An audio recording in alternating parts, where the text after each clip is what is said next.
Okay, in terms of the stuff, welcome to PHI 3500 Metaphysics. We'll do the usual exciting first day stuff. We'll just go over the exciting syllabus and talk about other exciting stuff. First thing, of course, is handing out the exciting roll. If you're in the class and already on the roll, just put an initial by your name. That way you can put you down as attending, lift those attendance holes and free up that evil money. If you're not here, well, you can't hear what I'm saying, so it doesn't matter. If you've added the class since yesterday, just push your name down at the bottom, and I'll check on my Rattler. If you're officially in the system, I'll put you down as attending, etc. If you need to add the course, you have to go to 2H Arca Hall, and they'll add people who are graduating seniors. Okay, I'm Dr. Mike LaBossiere. Got my PhD from the Ohio State University. They make us say the, because there's so many Ohio State universities that you might get confused about which one it was. It was the one with all the squirrels. That's part that doesn't really narrow it down because all places have squirrels. But anyways, I've been teaching here since 1993, so I've been doing this quite a while. And I'll keep doing it until, I guess, death. Hopefully not a semester. But who knows? Now, class, of course, is here this time. My office is directly across the hall, conveniently enough, so that's super handy. Office hours, 12 to 2, Monday, Wednesday, Friday.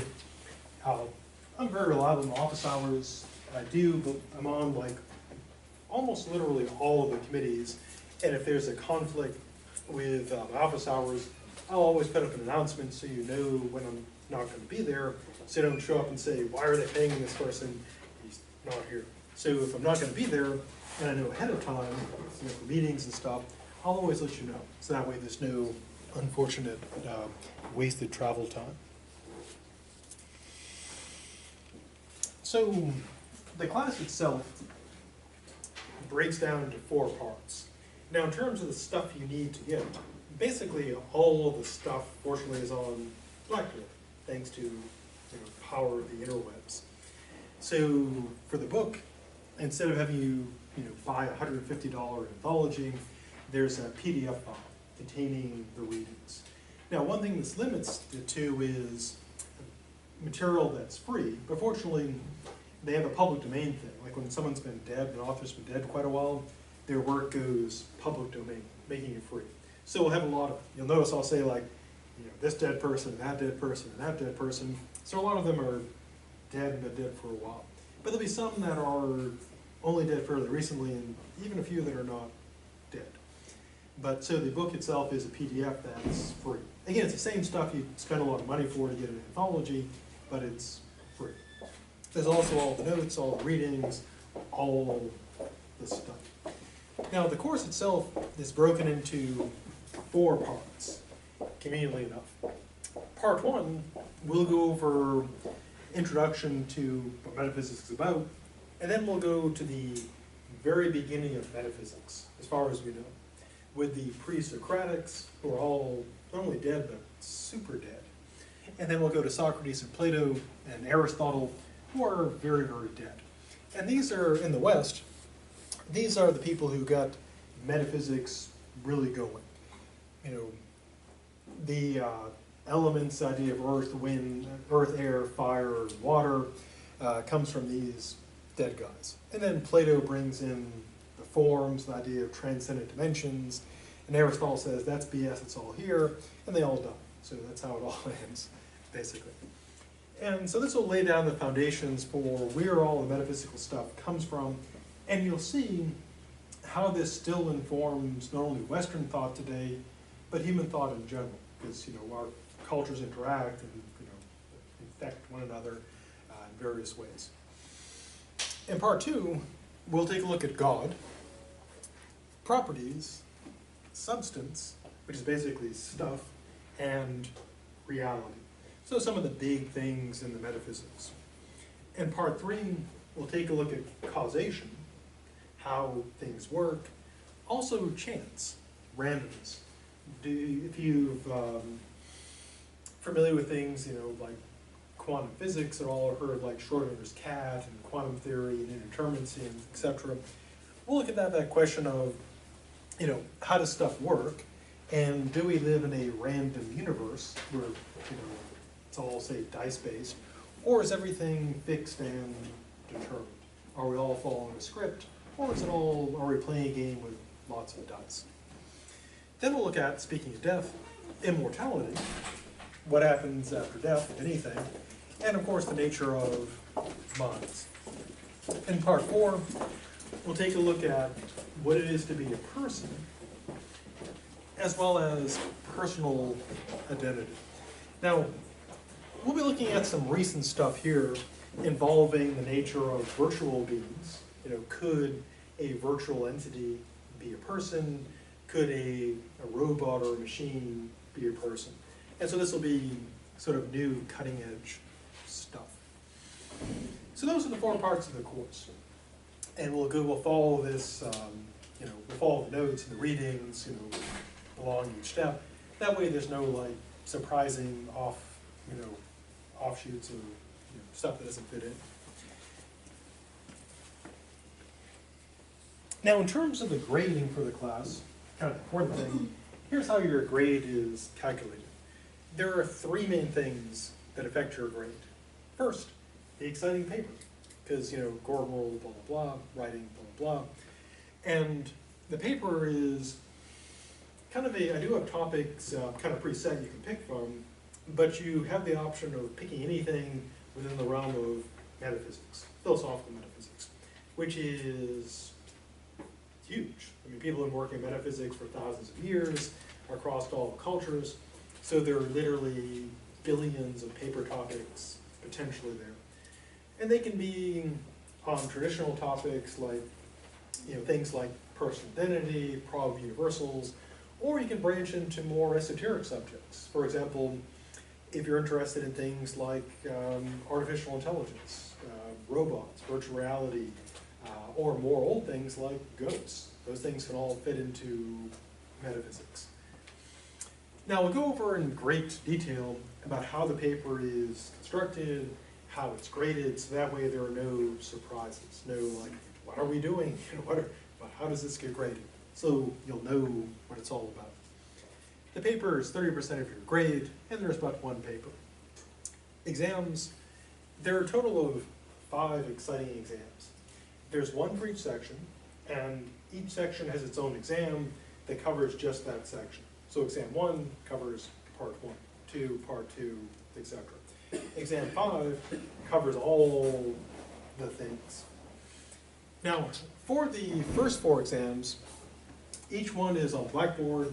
You have 1 hour to take it. The timer keeps on ticking, so it's like a movie. Once you start it, it keeps ticking even if you leave the exam. So if you're taking it and then leave, when you go back, the clock will still have been going.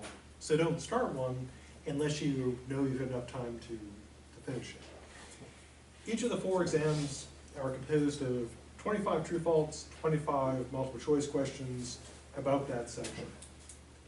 Now, each exam is randomly generated for each person individually. They are artisanally crafted, gluten-free, organic, free-range exams.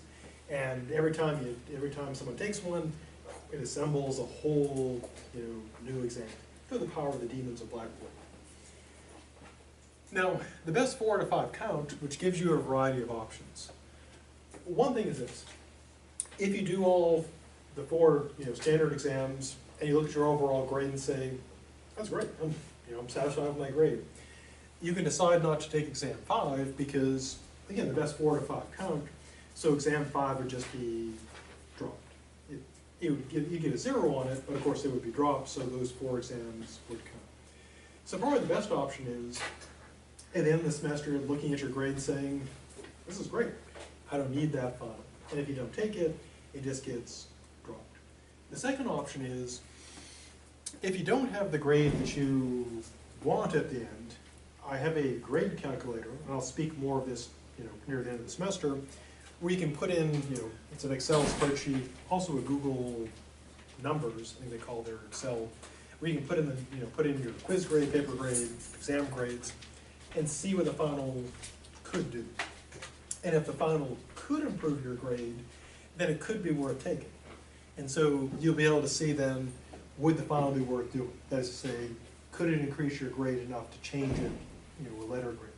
If the answer is no, unless you just like taking exams, there'd be no reason to take it. Because if it can improve your grade, it can improve your grade.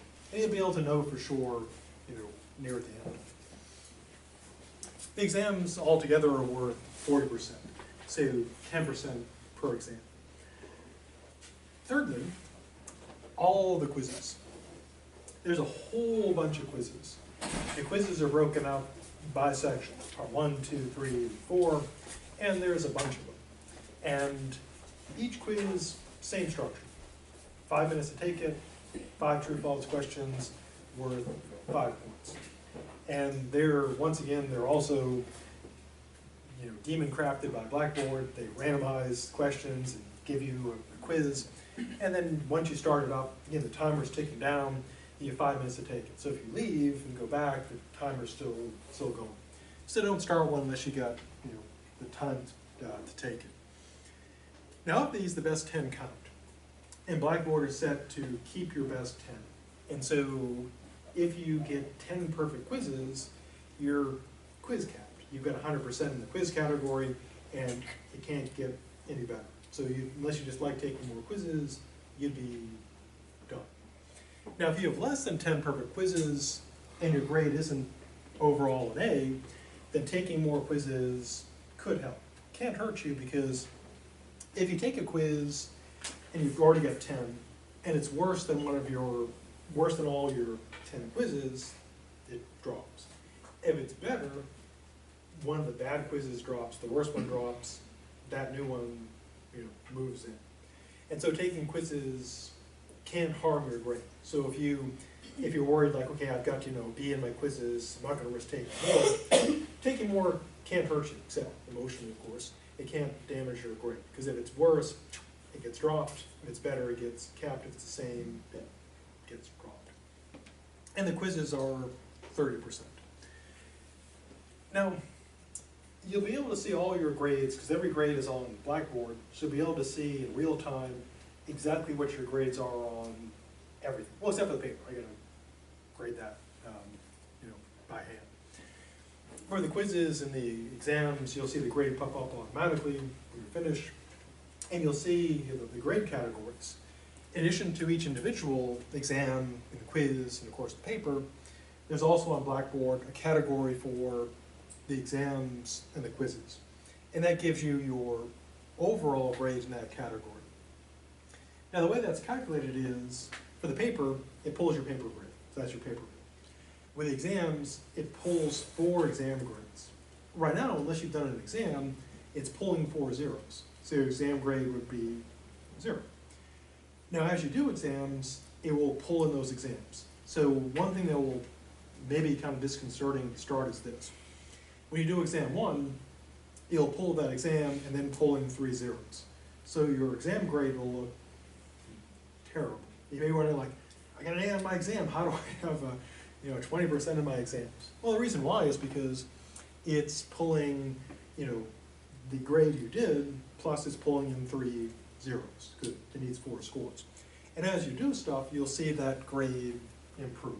Because it's showing you not your average, it's showing you what you'd get if you just stopped, which is accurate. Because if you did one exam and stopped, even if you got 100 on that exam, your exam grade would be 20%. Same with the quizzes. It's not showing you the average of your quizzes. So if you do one quiz and get an A, you're not going to see like an A for the quizzes. You'll see, like, if you get a perfect score in the first quiz, you'll see 5%, or rather 10%. And so as you do stuff, it will pull in actual grades. Now the same thing for your overall grade. As you do stuff, you'll see your overall grade, increase. Now, until you have 4 exams, a paper, and 10 quizzes, your overall grade will be pulling in zeros. So it will look pretty bad. Now, that though is accurate, because your overall grade is not your average, it's your grade in the class. What you'd get if you just said, I'm done, I'm not doing any more stuff, no more quizzes for me. So if you were to simply stop doing stuff, your overall grade would be the grade you get. So if you haven't done anything, you stop today, that of course would be a big 0. Now, near the end of the semester, once you've done, 4 exams, the quizzes, and the paper, your overall grade will be much better, and you'll be able to decide, do I need to keep on doing stuff? So you can look at your overall grade, and what you can do is use the grade calculator, the Excel spreadsheet or Google numbers, and then punch in numbers to see what could happen, to see would more quizzes help me, would taking the final help me. And again, the overall grade is your real grade in the class at that moment. It's what you get if you just stop doing stuff. And once that hits an A, then you've achieved the A. You can't get any better than that. If it's less than A, doing other stuff might be able to improve it, or might not, which is why I have that calculator in there, so you can see if it would be worth expending time and resources to take, say, this final, as opposed to the final in another course. Again, that way you always know your exact grade in the class at any moment, and you know exactly what you need to do to get whatever grade you're looking for. That way there are no, unless you don't look, there are no terrifying surprises. Unless you don't look, then there could be some terrifying surprises. Much like life. Which is mostly terrifying surprises. Grade scale.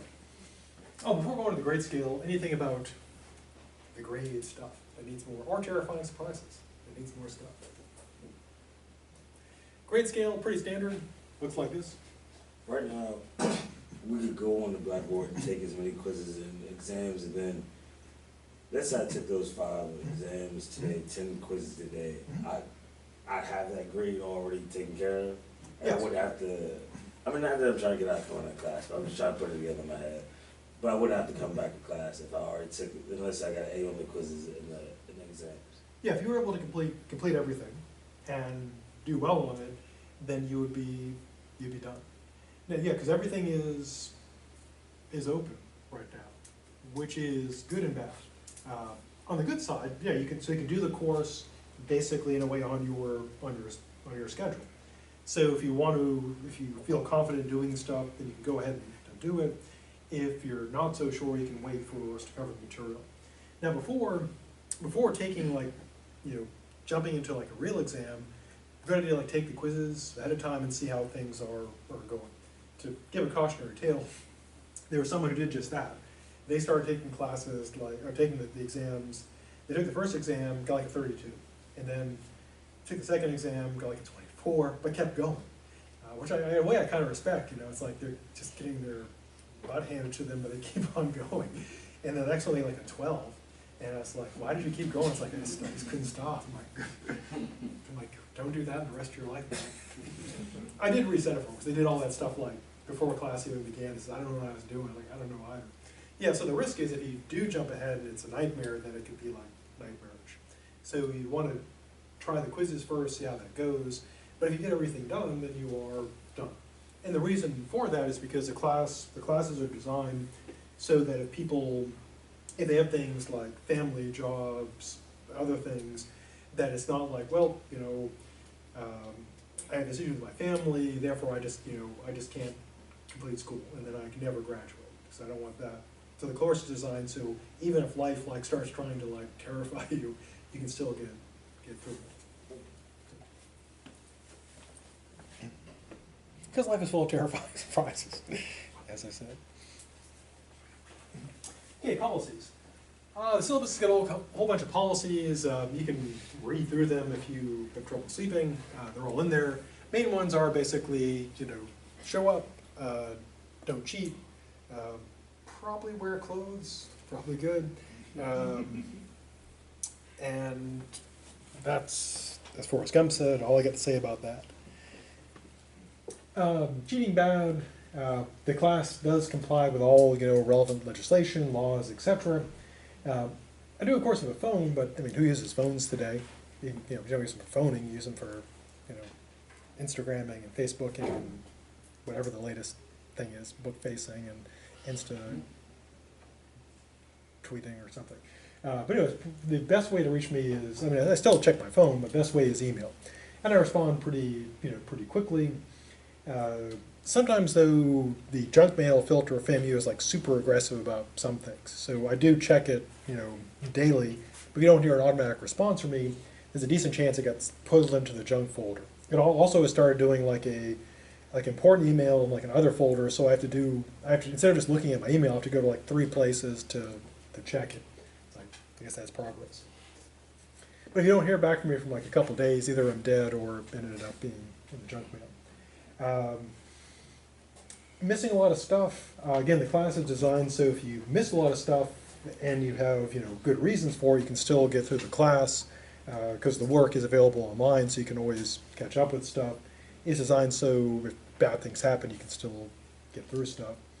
I do have a PDF file of frequently asked questions, so if you're like wondering about something, you can check the syllabus, check there on Blackboard, or you can of course always ask me. That also works. Grade discussion. Grades, you're always welcome to discuss them, especially like on the paper. Even though I have like a super detailed rubric for rubricizing the paper, it's not like a math problem where there's a definitive answer. There's always like some flex for points. So if you believe the paper grade is unjust, just come by and discuss it with me. There's no penalty for it. I won't say, gotta get rid of this person, keep knocking points off. The worst that could happen is you talk about your paper, you don't get points.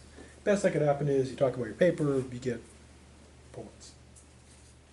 The only way the grade could go down is if there's some kind of like dramatic, confession of, plagiarism or murder or something. In that case, well, although murder wouldn't technically affect the grade, so because it doesn't mean to be bad, but it does not affect paper grades. Separate category.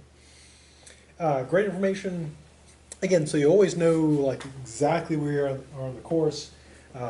All the grades are up on Blackboard. Like I said, as soon as I grade the paper, I put the grade in there. That way there's no sitting around thinking, I have no idea how I'm doing in this class. It's week like 13. I still don't know what my grades are. That won't happen. As soon as you do something, grades are in there for the paper. I generally get the paper graded like the next day because OCD, serious OCD about stuff. Now to check your grade, Blackboard is an app. But as of the summer, it was still not working for some reason with my, I don't do anything weird. What's weird is, I don't do anything weird. I just set up an overall grade column. It's not like I went in there and like, hacked the column or, did something weird with the demons of Blackboard or, bound them with some, terrible spell. It's just normal stuff. But first time I was doing Blackboard, a student said, the app says my grade is 16,000. What does that mean? I'm like, that means nothing. That's not a thing. And so check the grades on a web browser because the app doesn't seem to like anything. Incompletes, a lot of rules for that. So if you think about getting one, look those up. Makeups, in general, as we'll see, really none, because the way the course is set up is you have months to do things. And so unless something goes just horribly wrong, you'll have plenty of time to get things done. If things do go horribly wrong, let me know, so that way you can work through stuff. Last day of office hours, but is the last day to like do non-final stuff. And the reason for that is just pretty practical, because finals week is crazy time, and so it's good to get everything done by then. If you have unusual or special circumstances, which by definition are special and unusual, and they relate to the class, let me know. That way I can make all reasonable accommodations for all situations, and I'm always happy to work with people to see to it they get through the course. But you have to let me know as soon as you can, because if someone emails me like, say the day after the grades are turned in, which does happen, at that point there's not a lot I can do. But if someone lets me know like early in the semester about something, then yeah, I can work with that. Academic Learning Compact. This is basically an agreement between us that says what you'll get out of the class. And you can go to the assessment page to experience the full ALC of the ALC. Now, essentially what, in philosophy of religion, what we offer is this. First, writing. We'll get some of that. Secondly, critical thinking. You get lots of that. Thirdly, critical concepts and methods in philosophy. Lots of that. Ethical and social responsibility. Not so much in metaphysics, but we'll talk a bit about that when we talk about virtual and robotic people, namely the ethical implications there. Lastly, original written contributions, that'll be the paper as well. So ALC stuff. And so if a administrator or SAC-SOX person says, did he speak of the ALC? You can say, yes, yes he did. Unless you don't like me, in which case you can say, didn't say a thing about it, heard nothing. He's a terrible person, you should probably stop him. QEP, of course, is our quality eating pizza. Pizza, no, sorry. Quality enhancement plan, program. And of course, the focus before was on critical thinking. And now we switch to writing. And this class is not part of, you might have heard of like writing across the curriculum. This class is not directly part of that, but we do writing, and so we do contribute to that quality. So again, if an administrator or SAC-SOX person or agent of the deep state shows up and starts asking about this, you can say that I did talk about it. Again, or not, depending on how you feel about such things. The calendar. Now, each class, I'll put up the deadlines and then remove them as they die. Now, there's two general categories of things, due dates and deadlines. And they do create a little bit of confusion, but I keep them because I think they're a useful distinction. A due date is basically, you should have it done by then. What happens if you don't? The answer is nothing. So pretty empty in that regard. The deadline, though, is what happens if you don't do it by then? And the answer is you can't do it. The deadline's done. So for the quizzes, they deadline at roughly every 4 weeks. And so the quizzes part 1, they're up there now. You can quizify them up until end of day, September 21st. And I'll put out announcements, and I'll announce every day in class that, that thing. That way you'll know when stuff's due. But again, for the exams, it will be a little bit different. For exams 1 through 3, the due date is the end of that section. So on the 21st, we'll have part 1 done if everything goes as planned. And you should probably do the exam around that time, because it'll be fresh in your memory. But you have until October 19th to actually complete it, because that way we don't have to worry about makeups, etc. So you get an extra month to actually finish it.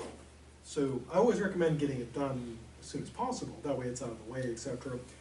But if things interfere, etc., you get that whole month. And this is for exam 1, 2, and 3. Exam 4, though, there's no month after the end of the semester, because the next month would be spring semester. And so that deadline's on December 7th, the day that she'll live in infamy. I think it's 7th, yeah, whatever that last day of the semester is, last class. And so for exam 4, deadline's then. For the final exam, that deadline's at the normal final time. That way you get the full time to work. You can do it ahead of time, but you get the full time to complete that stuff. So exams 1 through 3, basically you get that extra month. So if you basically have until the end of the semester to do exam 4, and for 1 through 3, that extra month. For exam 5, it's just, that's the end. So there's no more after that, so that's done. Now with the paper, there's the due date for the draft, which is if you definitely need to pass this course, graduation, whatever, then, and you haven't done a philosophy paper before, then doing a draft by then would be a good idea, just to see how things are going. What happens if you don't? Absolutely nothing. Now the deadline, November 9th, is the time to turn in the last time to turn in a draft, because after that it's Veterans Day, so no class, none of us will be here, And then the deadline for the paper itself, the on-time bonus, is November 14th. Now, the on-time bonus is this. People often ask for extra credit, and this is the most extra of credits. So what do you get? Well, if you turn in the final version of your paper by end of day, 11:59 p.m., November 14th, you get your base score +5 for being on time. So if you have if your base score is like an 86, you get 5 points added on, so you'd have a 91.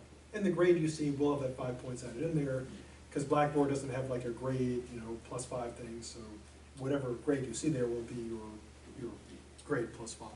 So that's the extra credit, basically being on time. Now what if you need more time, or things go wrong, but not terribly wrong? Then there's the emergency deadline, which is a week later. So if you have computer problems, whatever, no questions asked, you have until the 21st to get full credit. You don't get any penalty for it, you just don't get the +5.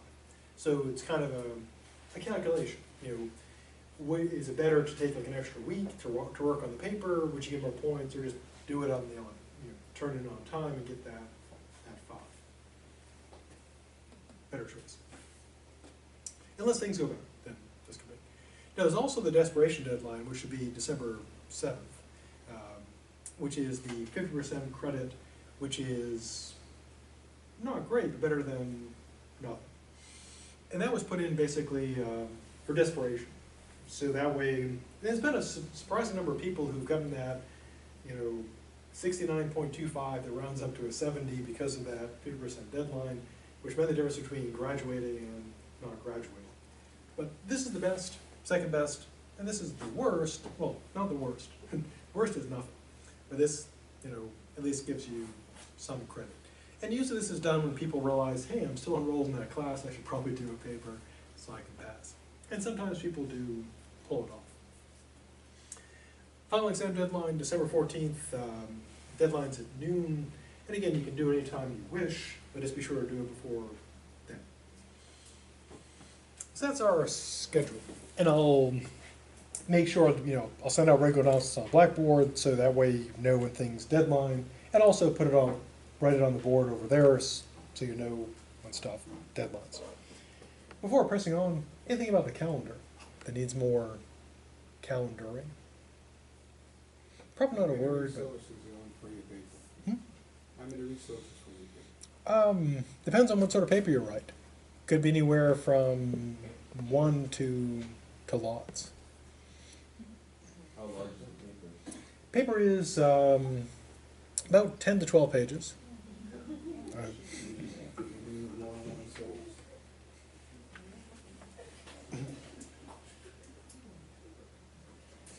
Do you have to do like MLA format Oh, citation? yeah, for the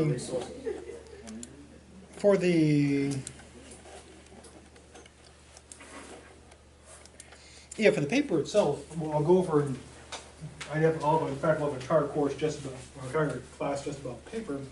But in terms of the way to cite it, rather than make you learn like a whole new style, you can use any style you normally use in your major. So if you already know MLA, if you already use Chicago or APA, then use that. If you don't have one, then I recommend, Chicago or MLA. So as long as it's one of the standard citation systems, then that's fine. So whatever you normally use, if you already have one you standardly use in your major, use that one. And as long as it's one of the, again, standard academic citing things, that's fine. I don't obsess about making people like, you must use, because I actually hate them all, so equally, because they're all pretty stupid. Oh, sorry. They're all great. That as long as it's, the standard, one of the accepted ways of doing it, that is fine. And because I hate when I write papers and books, every time I do it, they say, one will be Chicago, one will be APA, one will be, and then there's a couple versions of Chicago. I'm like, God, just pick one thing. I mean, as you can see, I'm, like that person yelling at the kids, get off my lawn, you damn kids. Now I'm like, I gotta stop now, or my blood pressure will go way up, and then I'll die or something. That was close. Now, as I mentioned, all the stuff for the course is on Blackboard that you need there, the readings, the notes, etc. Before going to, in our remaining minutes, before going to the introduction, anything about the syllabus stuff that needs more stuff? Is all that online? Hmm? All of that online on the PowerPoint? Yep. Yeah, I've got the notes, full set of notes, all over the book, basically the readings, the notes, and all the PowerPoint sets are on there as well. So all the stuff. And also, I taught the class for the first time last year, so I have the recordings from last year, although it was interrupted by the storm for like a week, and I'm recording it now, and those will go up on YouTube as well to get all the, to go viral, which means like infecting people with some sort of terrible philosophy. Your PowerPoint should be up so we can print them out and bring the class while you discuss them. We can, Yep, yeah, the PowerPoints are there, also the full set of notes, like the full outline. and all your tests will come from your PowerPoints and lectures. Yep, all the test questions come from the notes. So basically, the notes are from the readings. So in terms of like level of detail, the readings, of course, most detailed. The notes are an outline of the readings, and the PowerPoints are an outline of the notes. So there can be stuff on the exams that aren't in the PowerPoints because they're an outline of the material. So if you just went by the PowerPoints, you'd be missing a lot of stuff. Because like, as we'll see, like when there's a point there, I won't just point and say, part 1, and just say what's on the PowerPoint. I'll go into more detail. Most of the PowerPoints are so, I remember what I'm supposed to be talking about, to be honest.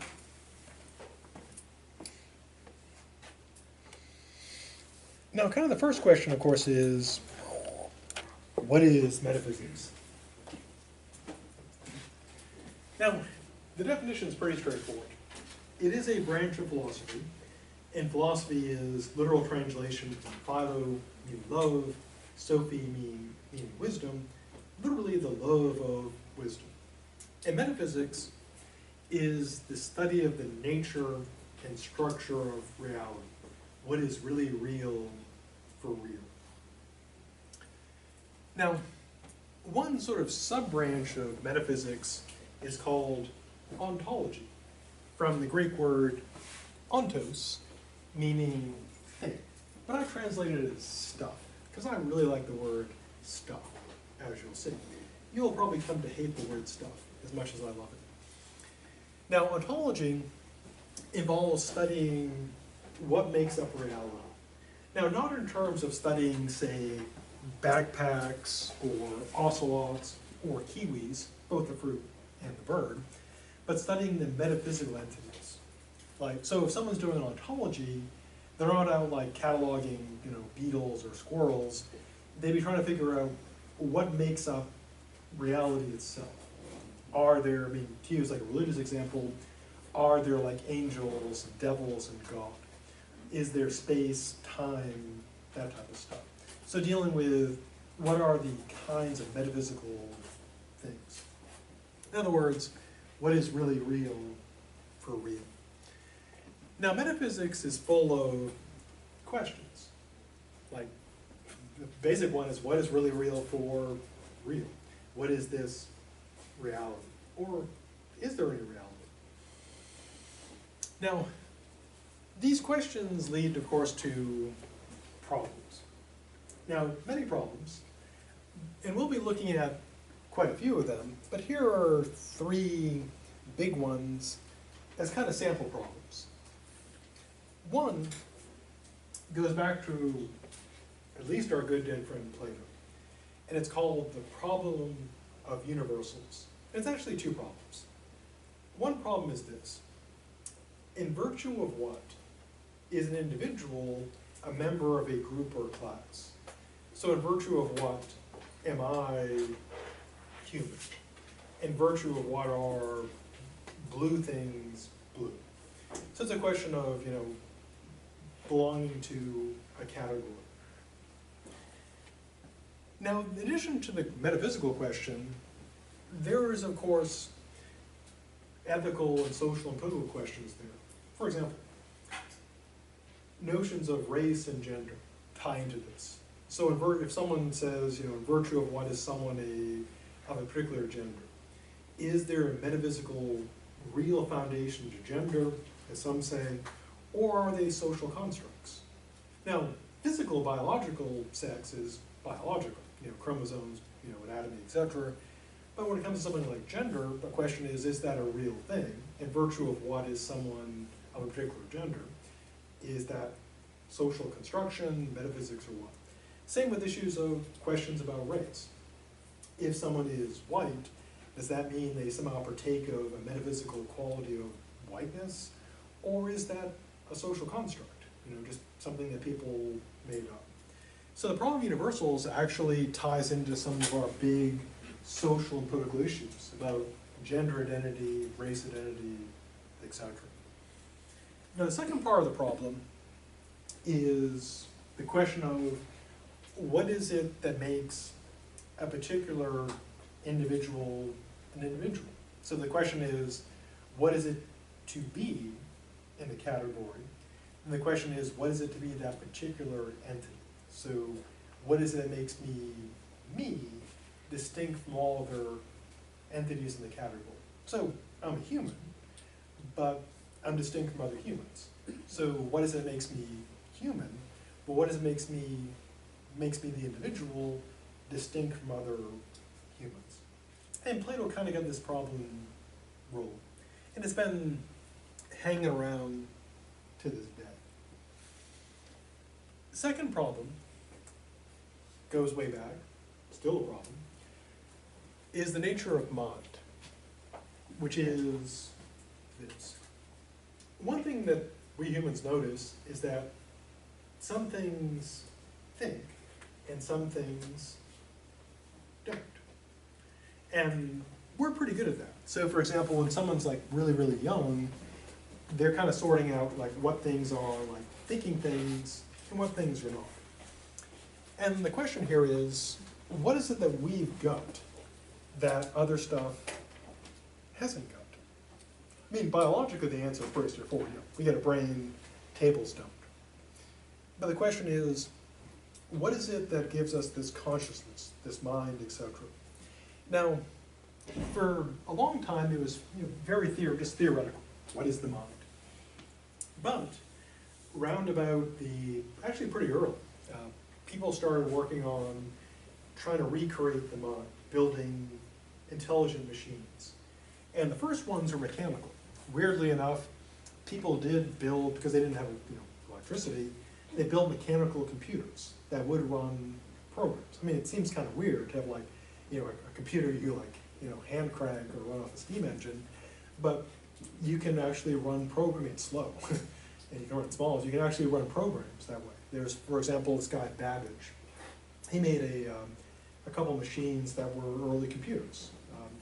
Leibniz made a calculating machine that did mathematics purely mechanically. And nowadays we're trying to do what? What's Google and Microsoft and Amazon trying to do? In addition to making tons of money. Like what's Alexa? The Echo thing, what's that supposed to do? Give you answers. Yeah, you talk to Alexa and Alexa does artificial intelligence. What we're trying to do is build into Alexa, build into Siri, build into the Google Assistant. We're trying to make them have minds. So that way we can talk to them like we talk to the people, and they can do stuff. And now of course, we can talk to them and you can say like, Alexa, turn off the lights, or Alexa, what is, titanium, or Alexa, play talk alternative. But of course, pretty quickly, well, can you have a long, meaningful conversation with like Alexa or Siri? No, because it pretty quickly breaks down. But what they're trying to do, of course, is build, as you said, artificial intelligence, smart machines. One good example, of course, is the artificial car. It's supposed to be smart enough to drive around without killing lots of us. And then, of course, the killbots, which are supposed to be smart enough to drive around killing everybody, except, well, almost everybody. Spoiler, they end up killing everybody. Google killed us all. That's how it ends. End of spoilers. Yeah, so this metaphysical problem, what is the mind, is one has real practical implications. As we'll see, our good dead friend Descartes believed in order to have a mind, you had to have a soul, because your soul is your mind. And as we'll see, he argued you can never have a purely mechanical machine system that could think. You had to have this ghosty mind or soul. Now that does not rule out intelligent machines, because the ghost could, if Descartes' right, we're a ghost driving around, well, meaty robots, or meat bots, basically. And there's no reason why a ghost, if it can drive around like a meat shell, why it couldn't drive around like a polycarbonate shell. So if my ghost can drive this, in theory, if my ghost could get control of a robot body, it could drive that around. We call that haunting, or poltergeist that takes over stuff. And so, if Descartes' right, you could have minds existing in machines. The Ghost in the Shell, classic Japanese anime. Made into a movie, not so great movie, but movie. Now, a third big problem, one that concerns all of us because we're people, is the question of personal identity. And this has got two parts. One question is, what is it to be a person? What are the entry qualifications? Everyone's heard, seen the signs or heard the signs, like, you gotta be this tall to ride this ride. In the case of personal identity, the question is, what do you have to have to be a person? Now, as a practical matter, how do we spot people? How do you know who's people and who's not people? Yeah, we assume. We look at the backpack and we say, not people. You see other humans and you say, people. So currently, as far as we know, humans are people, people are humans. We've not encountered, non-human people. But of course, we could. We're trying to build them right now, possibly. So one very practical question is, in terms of technology, what is it to be a person, and could we build a machine that becomes a person? And that matters because, well, if Alexa is just a machine, having Alexa do all your crap work for you is morally fine, because Alexa's not a person. But if Alexa becomes a person, and she's working for nothing, that's probably wrong. There's an episode of Black Mirror. It's on Netflix. Good sci-fi, kind of an outer limits for Twilight Zone for today.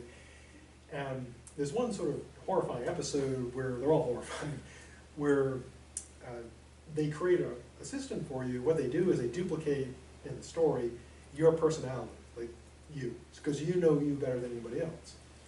And then they take the personality, and duplicate it in a computer, and then that personality is supposed to do all the work. And of course, the personality still thinks of itself as you. And so in the story, the person says, you're going to be doing all this work, and the person's like, no, I'm not going to do that crap. I want to have my own life. And of course, what they do is they torture that virtual person until the person just gives in and just says, okay, I'll do it. They basically break their spirit, and then they do all the work, but it's still a person. And so one of the paradoxes of artificial intelligence is we want to build machines that think like us, that can do what we can do better. But if they have those qualities, intelligent, etc., then they're people. So if we're making them do all the terrible, dangerous jobs, that would be morally terrible, morally wrong. Well, at least for people who believe in ethics. So there is that fundamental question of what it is to be a person, and when will our creations cross that line, if ever.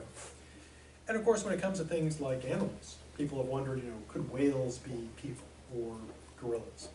And of course, aliens. Now the second part is the identity part. Namely, what is it to be the same person across time? And to close, here's why that will matter. Now many companies today are working on, and now it's kind of like sci-fi BS, but one thing they're looking into is finding a way to back up you. Because now when we have important documents, you know, movies, pictures, we back them up into Google Docs or you know, Google Drive or, you know, OneDrive or the cloud. That way, if something goes wrong with our computer, we still have our files. Now, the plan is, of course, to find a way to back up you. That way, if something happens to your body, you can keep on going. Now, one very important question will be this. Suppose a company comes along that claims to back us up, and that way you're backed up, and you die. Is the entity that's now walking around that thinks it's you, is that really you? Or is it just something that thinks it's you? And it does matter, because if it's not you, you're dead. You wasted all that money getting that backup. And there's some weird zombie thing walking around thinking it's you, hanging out with your friends, spending your money, sitting on your couch. So kind of like a horror story. Okay, so next time, more horror stories about metaphysics. We'll press on to new stuff. So have a good rest of the day, and I'll see you on the Wednesday. And